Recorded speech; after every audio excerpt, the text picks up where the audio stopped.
आज बाबा हमें कहते हैं,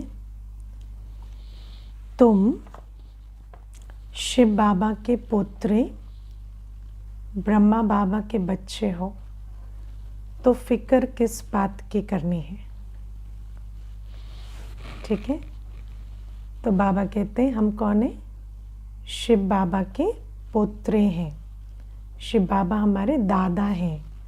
क्यों? क्योंकि ब्रह्मा बाबा के द्वारा उन्होंने हमें अडॉप्ट कर लिया है। सब अडॉप्ट हो गए ना? हाँ, नए भी जो बैठे सब अडॉप्ट हो गए। हाथ उठाना, अडॉप्ट हो गए तो ठीक है ना? तो सबको बाबा ने अडॉप्ट कर लिया। तो हम सभी बच्चों को शिव बाबा ने, ज्योति बिंदु शिव पिता निराकार ने साकार ब्रह्मा बाबा के द्वारा हमें अडॉप्ट कर लिया। तो शिव बाबा हमारे ग्रैंडफादर हो गए और ब्रह्मा बाबा पिता। अब बाबा कहते जब ऐसे ऊंचे पिता के पोत्रे, दादा के पोत्रे और ऐसे ऊंचे पिता के बच्चे बन गए, तो तुम्हें फिक्र नहीं करनी है। फिक्र तो नहीं करनी है, पर करना क्या है फिर? हाँ, फिक्र नहीं करनी है तो आराम से खा पी के सो जाना है, ऐसा? हाँ फिक्र नहीं करनी है तो करना क्या है? तो फिक्र नहीं करनी है, पुरुषार्थ करना है। फिक्र नहीं करनी है, मेहनत करनी है। दोनों में अंतर है। फिक्र हम उन बातों की करते हैं जो हमारे कंट्रोल में नहीं है। ठीक है ना? और मेहनत हम उसके लिए करते हैं जिसका हमें ज्ञान है। मेहनत हमेशा उस चीज़ के लिए की जाती है जिसकी हमें समझ है, जो करने से मिलेगी, तो हम उसके लिए मेहनत करते हैं। तो बाबा कहते हैं कि शिव बाबा और ब्रह्मा बाबा दोनों के द्वारा हमें वो सब कुछ मिल गया जिसके द्वारा हमें, जिसके लिए फिक्र करनी होती है। लेकिन उसको अप्लाई करके भाग्य बनाना, ये मेहनत हमें करनी है। मैं आपको एक छोटी सी इसमें इस बात को समझने के लिए एक उदाहरण देती हूँ। जैसे मैं एक फैमिली को जानती हूँ, बाबा के संपर्क में है, ज्ञान में पूरी तरह से नहीं है पर संपर्क में है। तो वो दोनों जो युगल हैं, हस्बैंड वाइफ, वो डॉक्टर हैं। उनका अपना हॉस्पिटल है और उनके 2 बच्चे हैं, एक बेटा एक बेटी। तो वो दोनों भी मेडिसिन पढ़ रहे हैं, MBBS कर रहे हैं। और उनको मालूम है कि हम एक बार पास हो जाएंगे तो हमें क्या है, हमें नौकरी ढूंढनी नहीं पड़ेगी। माता पिता का हॉस्पिटल है ना, तो आराम से उसको संभालेंगे। आप देखो कि उनका जन्म कैसे घर में हुआ। ऐसे घर में जहाँ माता पिता दोनों डॉक्टर हैं, हॉस्पिटल है अपना, एनवायरनमेंट ऐसा है कि सारी जो कंड्यूसिव एनवायरनमेंट जिसे कहेंगे, जहाँ पर उनको डॉक्टर बनने के लिए या उसके लिए जो चाहिए वो सारी जानकारी एकदम सहज मिल गई। ठीक है ना? माता पिता भी ट्रेन करने वाले मिल गए। लेकिन उनको पढ़ना तो पड़ा ना, एंट्रेंस तो क्लियर करना पड़ा तो पढ़ना तो उनको भी पड़ा। अभी भी फेल हो जाएंगे तो डॉक्टर थोड़ी बनेंगे।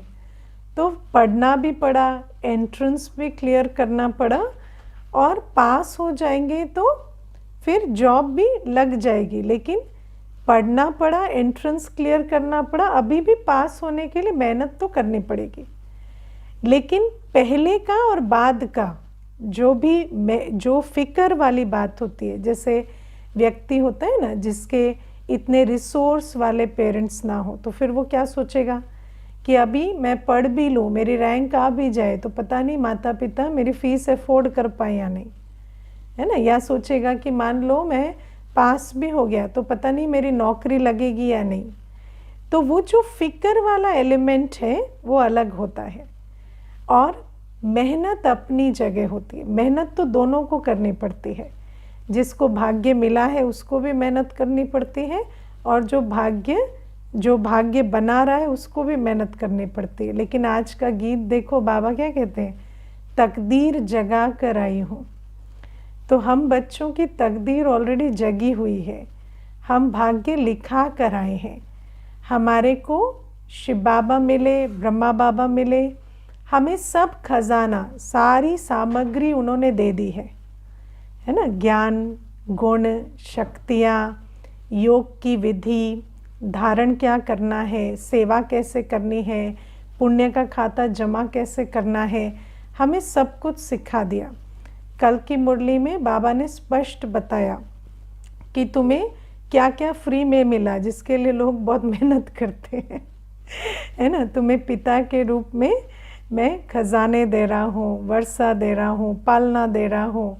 ये सब दुनिया में लोग, कोई साधु सन्यासी महात्मा भी सोच नहीं सकते कि भगवान हमें खजाना दे या हमें पालना करे। लोग कहते हैं पालनहार है भगवान, लेकिन भगवान ऐसे कदम कदम पर श्रीमत दे के किसी की पालना करे, ऐसा दुनिया में होता नहीं है। तो हमें ये सब कुछ फ्री में मिला है। टीचर, परम शिक्षक की पढ़ाई, परम पिता की पालना, सतगुरु के महामंत्र और वरदान, हमें सब कुछ फ्री में मिला है। कल की मुरली में बाबा ने हमें बहुत क्लियरली याद दिलाया। लेकिन अब हमें बाबा कहते हैं, और ये भी नहीं है कि तुम अगर सब कुछ करोगे तो पता नहीं बनेंगे नहीं बनेंगे, पद मिलेगा नहीं मिलेगा, वो अनसर्टेनिटी भी तुम्हारी नहीं है। जो करेगा सो पाएगा, जितना करेगा उतना पाएगा, जैसा करेगा वैसा पाएगा। उसकी भी बाबा ने फेयरनेस बिल्कुल इंश्योर की है कि इतना फेयर रहेगा। लेकिन बाबा कहते जो मेहनत करनी है वो तो करनी पड़ेगी, है ना। तो बाबा कहते तुम्हें शिव बाबा दादा मिले, ब्रह्मा बाबा पिता के रूप में मिले, तो तुम्हें और फिक्र कुछ नहीं है। बस क्या करना है, जो बाबा खजाना दे रहे हैं उसको अप्लाई करके और पद ले लेना है। लेकिन बच्चे, पता है ऐसे भी बच्चे होते हैं ना, जैसा मैंने एग्जाम्पल दिया, अब वो दोनों पेरेंट्स डॉक्टर हैं, अपना हॉस्पिटल है, बच्चा फेल हो गया, है ना। तो ऐसा भी होता है ना। तो बाबा कहते हैं ऐसा बच्चा अब नहीं बनना है। अब हमें बाबा ने सब कुछ दिया है, तो अब हम जो बाबा ने विधि बताई है और जो विधि सिद्धि देने वाली ही है, उस विधि को अप्लाई करके हमें सिद्धि ले लेनी है। हमें अब लायक बन के अपना पद स्वर्ग में ले लेना है। तो ये आज बाबा हमें सबसे पहले कहते हैं कि तुम बेफिक्र बादशाह हो। बादशाह तब बनोगे जब अभी फिक्र नहीं, मेहनत करोगे। बाबा ने फिक्र तो ले ली, मेहनत दी है, वो करनी पड़ेगी। अब मेहनत क्या है, 4 बजे उठना पड़ेगा, योग में बैठना पड़ेगा, अपने संकल्पों को चेक एंड चेंज करना पड़ेगा, है ना। बीच बीच में ट्रैफिक कंट्रोल करना पड़ेगा, मुरली सुननी होगी, नोट्स बनाने होंगे, मुरली में जो बाबा कहते हैं उसको अप्लाई करना होगा। तो ये बहुत सारी मेहनत है, आगे आगे आप समझते जाएंगे जैसे जैसे क्लास करेंगे। तो बाबा कहते हैं ये पहले नोट करना है, फिक्र नहीं करनी है पर मेहनत ज़रूर करनी है। आज क्या है ना, सबने लिख के भेज दिया फिक्र नहीं करनी, फिक्र नहीं करनी, मुझे फिक्र हो गई। ये तो सारे बेफिक्र होके बैठ गए, अब पता नहीं कुछ करेंगे भी या नहीं। तो थोड़ा शाम को समझा देते कि फिक्र तो नहीं करनी है पर पुरुषार्थ तो करना है। ऐसा नहीं कि फिक्र नहीं करनी और कुछ भी नहीं करना है ना। तो ये पहली बात। दूसरी बात बाबा कहते हैं मैं तुम्हें ज्ञान के बॉम्ब्स दे रहा हूँ। उस ज्ञान के बॉम्ब्स से तुम्हें माया पर विजय पानी है, ठीक है। अब हम आज बहुत बेसिक लेवल ऑफ माया समझेंगे, फिर धीरे धीरे और बातें भी टाइम हुआ तो समझेंगे। पहली चीज़ है माया का एक रूप जो मोस्टली हम अभी भी अगर ज्ञान में आए हैं तो समझते हैं कि माया आती है वीक थॉट्स के रूप में, है ना, या तो वेस्ट थॉट या नेगेटिव थॉट, या जो थॉट पॉजिटिव, पावरफुल, पर्पसफुल नहीं है, उसके रूप में हमें माया आती है। माया मतलब नेगेटिव फोर्स जो दुनिया में है ना, वो हम पर प्रभाव डालता है सबसे बेसिक लेवल पे एक वीक थॉट के रूप में। वीक थॉट नेगेटिव भी हो सकती है, वेस्ट भी हो सकते हैं।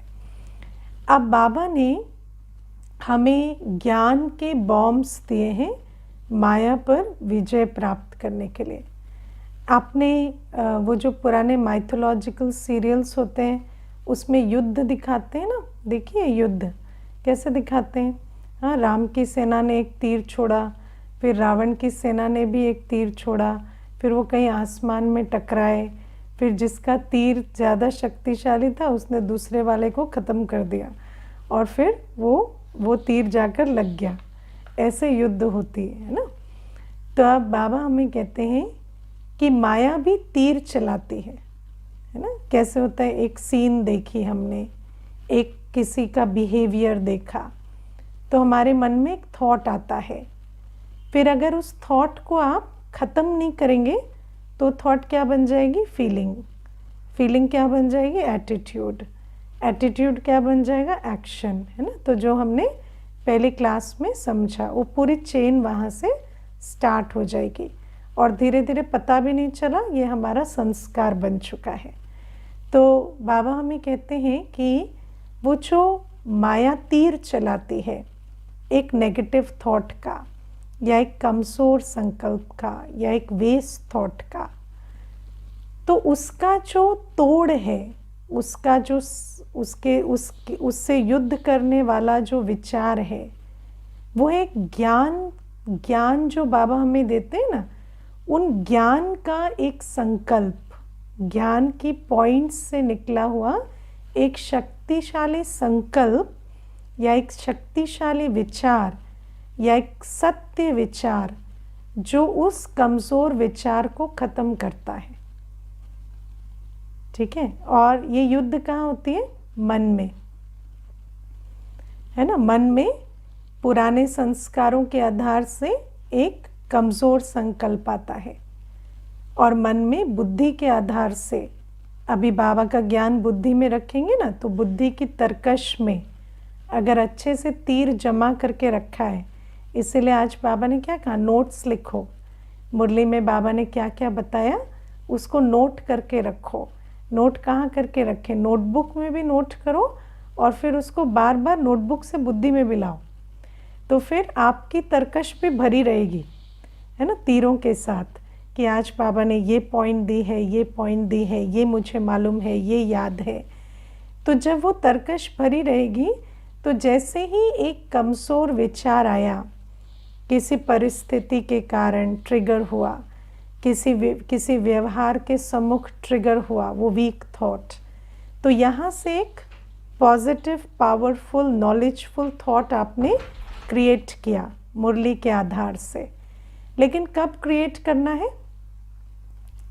वो थॉट हिट करने से पहले, है ना। अब मानो युद्ध चल रही है, जैसे सुना है ना पुराने माइथोलॉजिकल सीरियल्स में युद्ध होती थी, तो मानो एक सेना ने तीर चलाया, दूसरी को जाके लग गया, वो घायल हो गया, उसके तीर भरे पड़े, लगाया नहीं, तो क्या होगा मर जाएगा, है ना। फिर क्या लड़ेगा, फिर क्या योद्धा बनेगा। तो इसीलिए टाइमिंग बहुत इम्पॉर्टेंट है।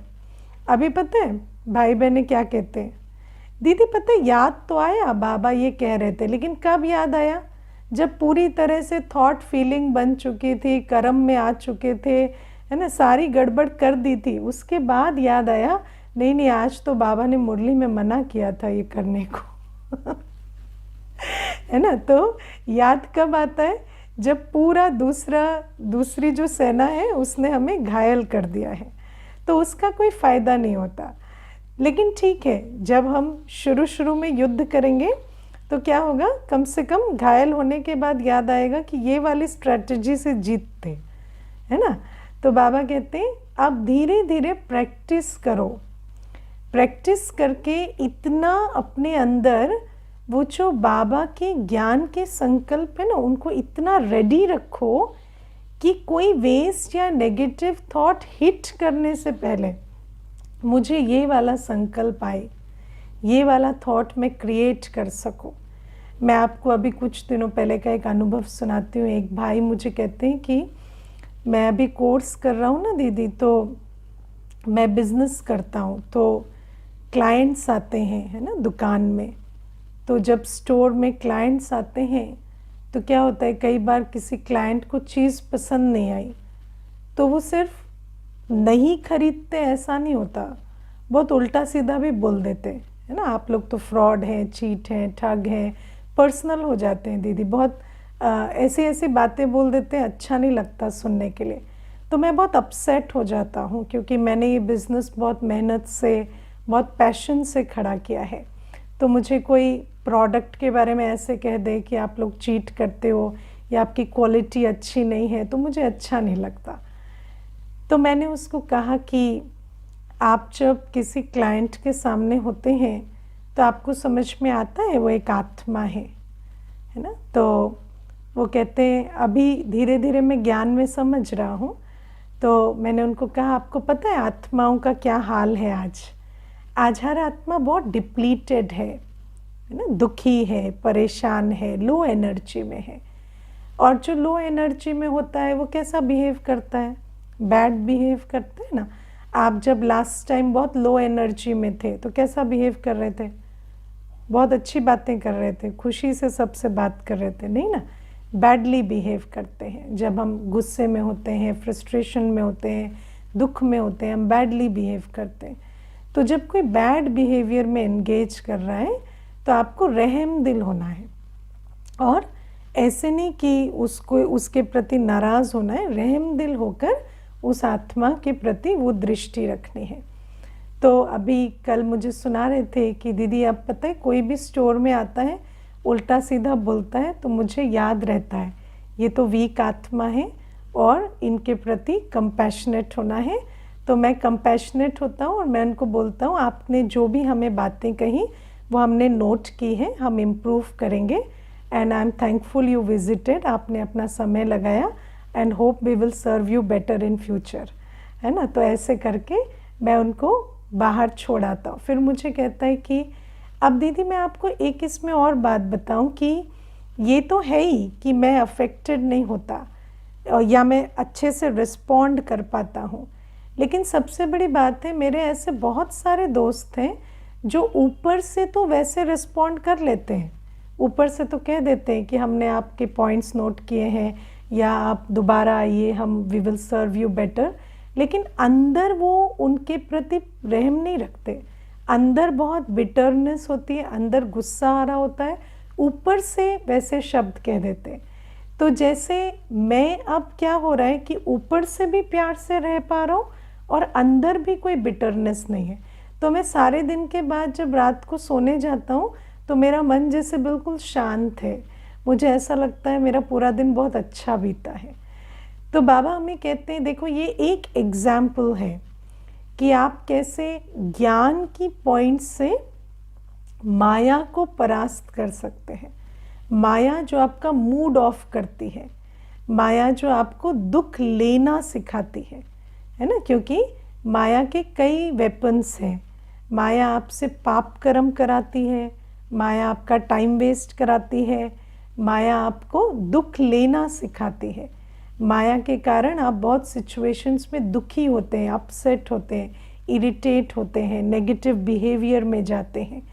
तो बाबा कहते हैं माया को परास्त करने के लिए ये पॉइंट्स हैं, ठीक है। अब ये एक एग्जाम्पल दिया, दूसरा एग्जाम्पल आप लो, जैसे कि बाबा ने हमें जो ज्ञान दिया है उसमें सिर्फ ये नहीं है कि परिस्थितियों के समक्ष कैसे हम रिएक्ट करें, लेकिन ये भी है कि जब कोई परिस्थिति नहीं है तब हम कैसे अपने भाग्य के रचता बने। ऐसा सिर्फ नहीं है कि माया हमें परिस्थितियों के सम्मुख रिएक्ट कराती है, लेकिन जब परिस्थितियां नहीं हैं तब हम अपना समय वेस्ट ना करें, हम अपने भाग्य का निर्माण करें।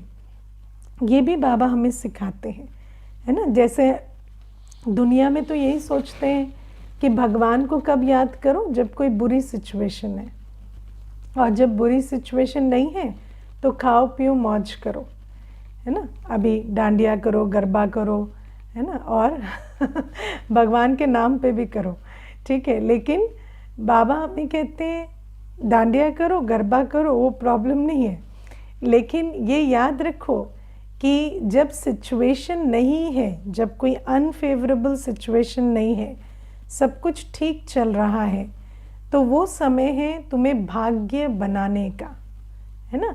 अब भाग्य बनाने की बेला में माया बहुत क्या कहें, अड़ंगा लगाती है माया बहुत वहाँ रोकती है हमें। अब भाग्य बनाने की बेला क्या है, जब आपका अलार्म नॉर्मली बजता है, जैसे कोई व्यक्ति है 6 बजे उठता है, 5 बजे उठता है, तो वहाँ से उसकी परिस्थितियाँ शुरू हो जाती हैं। लेकिन बाबा ने हमें अपने लिए कौन सा समय फिक्स करने को कहा है, जहाँ हम अपने भाग्य की रचना करें। वो समय है 4 बजे सुबह। अब माया क्या कहेगी, 4 बजे सो जा, है ना। माया क्या कहेगी, सो जा, इतनी जल्दी क्या करेगा, अभी तो सूरज भी नहीं उगा है, तो क्या करेगा इतनी जल्दी उठ के, है ना, तो सो जा। तो माया कहेगी कि इस 4 बजे सो जा। तो बाबा कहते हैं ज्ञान की पॉइंट से माया को परास्त करो। जितना जितना हम इस बात को अंदर पक्का करेंगे कि मैं एक आत्मा हूँ जिसको सारे दिन बहुत सारे चैलेंजेस फेस करने हैं, और उन चैलेंजेस के लिए जो गुण चाहिए, जो शक्ति चाहिए, जो स्थिति चाहिए, वो मुझे अभी बाबा से भरनी है। ये जो ज्ञान है ना, ये जितना हम अपनी बुद्धि में इमर्ज रखेंगे, तो आप 4 बजे माया को परास्त करके उठ सकेंगे। जब माया आपको 2 थॉट देगी ना सुबह कि सो जा सो जा, तो उस समय आप ये ज्ञान का तीर माया को लगाकर घायल कर सकेंगे। लेकिन वो कब होगा, जब इतना हम ज्ञान के बॉम्ब को रेडी रखेंगे। अब अगर इतना अभ्यास नहीं किया है तो क्या होगा, सुबह माया तीर लगा के सुला देगी, और सुबह तीर लगा कर सुला देगी तो सारे दिन क्या करेंगे, बाद में याद आएगा। जब सारी सिचुएशन पार हो जाएगी तब याद आएगा, अच्छा ये पॉइंट यूज़ करते, वो पॉइंट यूज़ करते तो अच्छा था। तो ये है। अब मैं आपको ये जो अमृत वेले उठने की बात से एक बात सुनाती हूँ। एक बार है ना, एक माता आती थी सेंटर पर, तो उसको मैं रोज़ कहती कि आप अमृत वेला करते हो, अमृत वेला उठते हो, बाबा से शक्ति लेते हो। तो कहती नहीं दीदी, नींद ही नहीं खुलती, कितनी कोशिश करती हूँ नींद ही नहीं खुलती।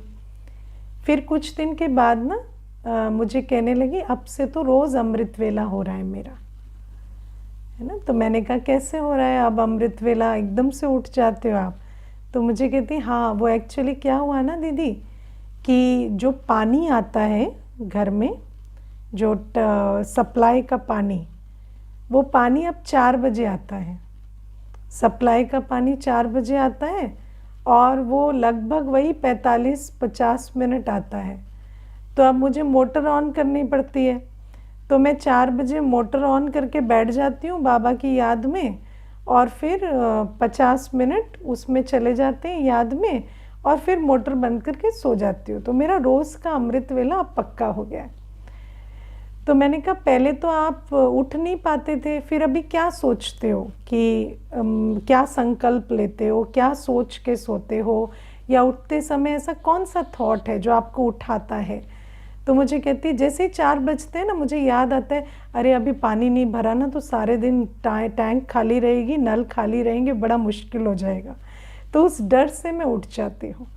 तो मैंने उसको कहा आप विचार करो, 4 बजे आपको नींद आ रही है, आपको जब ये विचार आ जाता है कि अभी नहीं उठी तो टैंक खाली रहेगी, नल ड्राई हो जाएंगे, तो सारा दिन कैसे चलेगा, तो आप फट से उठ जाते हो। तो अगर आप इस बात को समझ जाओ कि अगर अभी बाबा को याद नहीं किया तो सारे दिन आत्मा खाली रहेगी, है ना बुद्धि इधर उधर भटकेगी, स्ट्रेंथ नहीं रहेगी सिचुएशन से डील करने के लिए, तो क्या उस अनुभव से नहीं उठ सकते? तो कहते पता नहीं दीदी, अभी तो पानी उठा रहा है, आगे का देखेंगे, है ना। तो क्या है कि जब हम बॉडी कॉन्शियस होते हैं तो हमें इन छोटी छोटी बातों का कितना ज्ञान है। ज्ञान क्या होता है? अवेयरनेस, है ना। हमें प्रैक्टिकल लाइफ में पानी की इम्पोर्टेंस, खाने की इम्पोर्टेंस, इसका हमें कितनी अवेयरनेस है, ये कितने इमर्ज रूप में हमारे अंदर रहता है कि अगर ये नहीं होगा तो लाइफ डिसरप्ट हो जाएगी। तो बाबा कहते हैं एक ज्ञानी आत्मा जो शिव बाबा से ज्ञान सुन रही है, उस आत्मा की क्या निशानी है? उसको ये अवेयरनेस रहेगी कि मेरी जो ये जीवन है, जो ये मेरी संगम युगी जीवन है, इस जीवन में ज्ञान, पवित्रता, शांति, प्रेम, सुख, आनंद, शक्ति अगर नहीं होगा तो मेरी ये संगम युगी जीवन डिसरप्ट हो जाएगी और फिर से मैं कलयुगी जीवन में चले जाऊंगी। अब संगम युगी जीवन में क्या है? आंतरिक शांति, आंतरिक सुख, आंतरिक शक्ति। और कलयुगी जीवन में क्या है? दुख, अशांति, भटकना, दुख, गिड़गिड़ाना, रोना, चीखना, पुकारना। तो अब मुझे ये जितनी क्लैरिटी होती जाएगी कि मुझे इस जीवन में रहना है, उस जीवन में स्लिप नहीं करना है, और उसके लिए मुझे रोज़ अपनी अमृत वेले रिचार्जिंग करनी है। तो जितना जितना ये ज्ञान हमारी बुद्धि में सेट होता जाएगा, उतना सुबह की अमृत वेले में जो माया हमारा नुकसान कराती है ना, वो नहीं करा पाएगी। तो बाबा कहते हैं, ये मैंने आपको 2 एग्जाम्पल्स दिए, एक जो सिचुएशन में काम आता है, लेकिन सिचुएशन में भी वो काम आएगा जिसकी आपने सुबह सुबह तैयारी की होगी, है ना। और सुबह सुबह तैयारी में जो नींद की माया आती है, उसको भी पार करने के लिए ये रियलाइजेशन चाहिए कि मैं कौन हूँ और मेरी प्रायोरिटी क्या है। वो भी ज्ञान से ही मिलती है। जितना जितना आप बाबा की मुरली सुनेंगे, जितना जितना पक्का होता जाएगा कि मैं एक्चुअली एक आत्मा हूँ और मेरे ये 7 गुण ही मेरी सबसे इम्पॉर्टेंट इंग्रेडिएंट ऑफ लाइफ है, जब ये पक्का होगा तो हमारा अटेंशन अमृत वेला पर भी जाएगा, है ना। फिर आप देखो और किस में माया आती है? माया आती है प्योरिटी में, है ना। जैसे बाबा कहते हैं अब अपनी वेस्ट देखना, वेस्ट सुनना, खाना पीना शुद्ध करो। तो बाबा कहते हैं ये जो इंद्रियों से तुम खाते हो, बॉडी के जो 5 सेंस ऑर्गन्स हैं, आँख, कान, नाक, मुख, त्वचा, इससे जो भी तुम इम्प्योर कर्मा करते हो, जो भी तुम सेवन करते हो, which is not good for you, ये जो है ये तुम्हारी आंतरिक शक्ति को घटाता है ना। तो अब इसमें भी ये भी एक माया है जो हमें प्योरिटी की धारणा में आती है। जैसे हम फ्री होते हैं तो क्या करेंगे? फ़ोन उठाएंगे, वेस्ट देखेंगे या बुद्धि को इधर उधर भटकाएंगे। तो बाबा कहते उस समय भी जब आपको अर्ज होती है ना कि मैं फ़ोन उठाऊं, देखूं, तो उस समय आप जितना जितना याद रखेंगे कि ये जो चीज़ें हैं, जो स्टफ़ मैं देख रही हूँ, ये मेरे अंदर के पुराने संस्कारों को पावरफुल बना रहा है, लेकिन जो बाबा मुझे दे रहा है, अब इसकी जगह अगर मैं कोई बाबा की बुक पढूं या गीत सुनूं या मैं बाबा की याद में बैठूं, तो मुझे उससे शक्ति बढ़ेगी और इससे शक्ति मेरी घटेगी। तो ये ज्ञान जितना अंदर बुद्धि में बैठता जाएगा, उतना उतना हमारी ये चॉइस चेंज होगी। हम बाबा की बुक्स पढ़ेंगे रादर देन ये स्टफ़ देखना जो हमारे पुराने संस्कारों को एम्पावर करता है। आप ये चीज़ समझते हैं कि जो भी कंटेंट इस दुनिया में बनाया जाता है, जो भी कुछ है, न्यूज़ है, मूवीज़ है, सीरियल्स हैं, जो भी कुछ बनता है वो एक बॉडी कॉन्शियस बिलीफ सिस्टम से आता है ना, क्योंकि क्रिएटर और क्रिएशन एक जैसे होते हैं। जैसा क्रिएटर होता है वैसी क्रिएशन होती है। तो अब जो व्यक्ति इन चीज़ों को बनाते हैं, चाहे वो राइटर हो, डायरेक्टर हो, एक्टर हो, जो भी हो, वो सब किस दुनिया से आते हैं? विकारी दुनिया से, है ना, काम क्रोध लोभ मोह अहंकार की दुनिया से। तो उनकी क्रिएशन में किस चीज़ को एडवोकेट किया जाएगा, किस चीज़ को प्रोपोगेट किया जाएगा? काम क्रोध लोभ मोह अहंकार को। जब तक हमें ज्ञान नहीं था तो हम भी यही सोचते थे कि ये जो 5 विकार हैं यही सुख शांति का द्वार है। हम भी क्या सोचते थे? अगर व्यक्ति को खुशी चाहिए तो किससे मिलेगी? अटैचमेंट से, है ना, या वस्तु खरीदने से, या लस्ट में एंगेज करने से। तो व्यक्ति यही सोचता है दुनिया में कि ये जो 7 गुण हैं आत्मा के, वो कहाँ से मिलेंगे? इन 5 विकारों के द्वारा। लेकिन अब हमें समझ आया है कि ये 5 विकार इनका सोर्स नहीं है। ये 5 विकार तो इनफैक्ट हमारी शांति खुशी घटाने का सोर्स है। तो जितना जितना ये क्लैरिटी बुद्धि में बैठती गई है, तो बाबा हमें कहते हैं अब समझो कि वो जो तुम कंटेंट देखते हो वो तुम्हें फिर से उसी बिलीफ सिस्टम में फंसाते हैं कि व्यक्ति तुम्हें प्यार देगा, वस्तु तुम्हें खुशी देगी, मान शान तुम्हें वैल्यूएबल फील कराएंगे। और इधर बाबा एक डिफरेंट डिमेंशन में जो कहते हैं स्वमान से तुम्हारी वैल्यू बढ़ेगी, मान शान से नहीं बढ़ेगी। मान शान से तो तुम सिर्फ ईगो में फंसोगे, बॉडी कॉन्शियस बनोगे। तो तुम्हारी जो वैल्यू है वो किससे बढ़ेगी? स्वमान से। तुम्हें प्यार शांति कहाँ से मिलेंगे? बाबा से मिलेंगे, है ना। तुम्हें खुशी कहाँ से मिलेगी? गुड कर्मा से मिलेगी। तो बाबा ये बातें ऑपोजिट एंड में हमें समझा रहे हैं। और इस तरफ क्या है? इस तरफ है वही पुराने बिलीफ सिस्टम्स प्रोपोगेट करने वाला कंटेंट। अब अगर हम उसको देखेंगे, उसको सुनेंगे, उस तरफ रहेंगे, तो हमारे अंदर ये जो ज्ञान है और इस ज्ञान के आधार से जो चॉइसेस हमें लेनी है वो ख़त्म होती जाएंगी। तो बाबा हमें कहते हैं इसीलिए ये जो जितना तुम बाबा की बातों को याद रखेंगे, नोट करेंगे, उतना उतना फिर जिस समय वो खींच होगी, हम ये देखें, ये सुने, यहाँ भटके, वो खाए, वो पिए, तो उस खींच पर भी हम विजय पा सकेंगे। वो भी माया का रूप है। अब ये सब कुछ करने के लिए पहले क्या अंडरलाइन करना पड़ेगा कि ज्ञान का सोर्स मुरली है और मुरली पर इस क्लास में मंथन होता है। तो मुरली हमें रोज़ सुननी है, पॉइंट्स नोट करने हैं। बाबा ने भी आज अंडरलाइन कराया है कि रोज़ की मुरली में बाबा मुझे क्या कह रहा है वो नोट करना है और नोट करके रिवाइज करना है।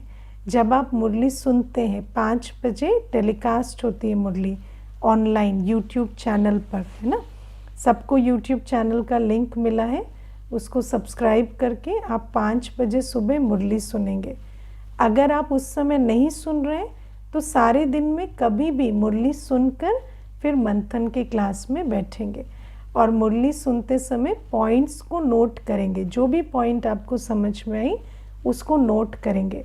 और सारे दिन में जब भी आपको वेस्ट थॉट आते हैं, देखो मेजॉरिटी जो ज्ञान में आते हैं, कोर्स करते हैं, उनका एक प्रश्न होता है कि हम ओवर थिंकिंग को कैसे ओवरकम करें, या एंग्जाइटी या वरी बेस्ड थिंकिंग को कैसे ओवरकम करें। तो जब भी आपको वरी बेस्ड थिंकिंग होती है तो आप अपने आप को पूछो आज बाबा ने मुरली में क्या कहा था। जैसे ही आपकी वो आप देखते हो ना, नोटिस करते हो कि मेरी ओवर थिंकिंग शुरू हो गई है, या मुझे बोरडम हो रही है, या मुझे कोई भी ऐसी फीलिंग हो रही है जो मैं नहीं चाहता, तो अपने आप को इंस्टेंटली पूछो आज मुरली में बाबा ने मुझे क्या कहा है। और उन पॉइंट्स को जैसे जैसे आप बुद्धि में लाओगे ना, आप देखोगे आपकी वो जो प्रीवियस थॉट या फीलिंग थी वो शिफ्ट हो जाती है। तो ये पहली चीज़ आप अपने जीवन में धारण करेंगे कि अमृत वेला उठे, कोशिश करें कि सुबह याद में बैठे, मुरली सुन के पॉइंट्स नोट करके पहले तो मुरली पर अटेंशन दें। अगर अमृत वेला नहीं भी हो रहा है, मुरली सुन के पॉइंट्स नोट करके सारे दिन में जब भी आप अपने अंदर झांकें तो अपने आप से पूछें आज बाबा ने मुझे मुरली में क्या कहा है। और आप देखेंगे आपकी मेजॉरिटी प्रॉब्लम्स इस एक प्रश्न को अपने को बार बार पूछने से सॉल्व होते चले जाएंगे। तो ये एक चीज़ है जो हमें ध्यान देनी है। ओके, अब एक क्वेश्चन है। आज बाबा ने कहा कि जो ब्रह्मा बाबा के दिल पर चढ़ेंगे वो शिव बाबा के दिल पर भी चढ़ेंगे। अगर हम ज्ञान योग में शक्तिशाली बने तो ऐसा होगा। We do योग with Shiv Baba, so does it mean that योग we climb to Brahma बाबा's hand? अच्छा, तो आप पूछना चाहते हैं कि शिव बाबा को याद करने से ब्रह्मा बाबा के दिल पे चढ़ेंगे या ब्रह्मा बाबा के दिल पे चढ़ने का कुछ और विधि है ना? तो आज मैंने मुरली में समझाया था। बाबा ने कुछ दिनों पहले एक स्लोगन दिया था हमें, ब्रह्मा बाप को उन बच्चों से प्यार है जिनका ब्राह्मण कल्चर से प्यार है। तो जो हमारी ईश्वरीय मर्यादाएं हैं, एक अच्छा ब्राह्मण जिसको कहते हैं ना, पवित्रता तन की, मन की, धन की, जीवन की, जो यज्ञ सहयोगी बनकर चलते हैं, क्योंकि ब्रह्मा बाबा ने इस पूरे यज्ञ की वृद्धि के लिए अपना पूरा जीवन लगाया। तो जो योगी पवित्र सहयोगी बनकर चलते हैं उनका ब्रह्मा बाबा से बहुत प्यार, उनसे ब्रह्मा बाबा का बहुत प्यार होता है। और जो ब्रह्मा बाबा को प्यारे लगते हैं वो शिव बाबा को भी प्यारे लगते हैं। तो शिव बाबा को तो सब बच्चे प्यारे लगते हैं, है ना, लेकिन ब्रह्मा बाबा को वो बच्चे प्यारे लगते हैं जो यज्ञ स्नेही, यज्ञ सहयोगी होते हैं। क्योंकि ये जो यज्ञ बना है ये इसीलिए बना है कि स्व कल्याण और विश्व कल्याण का कार्य हो सके।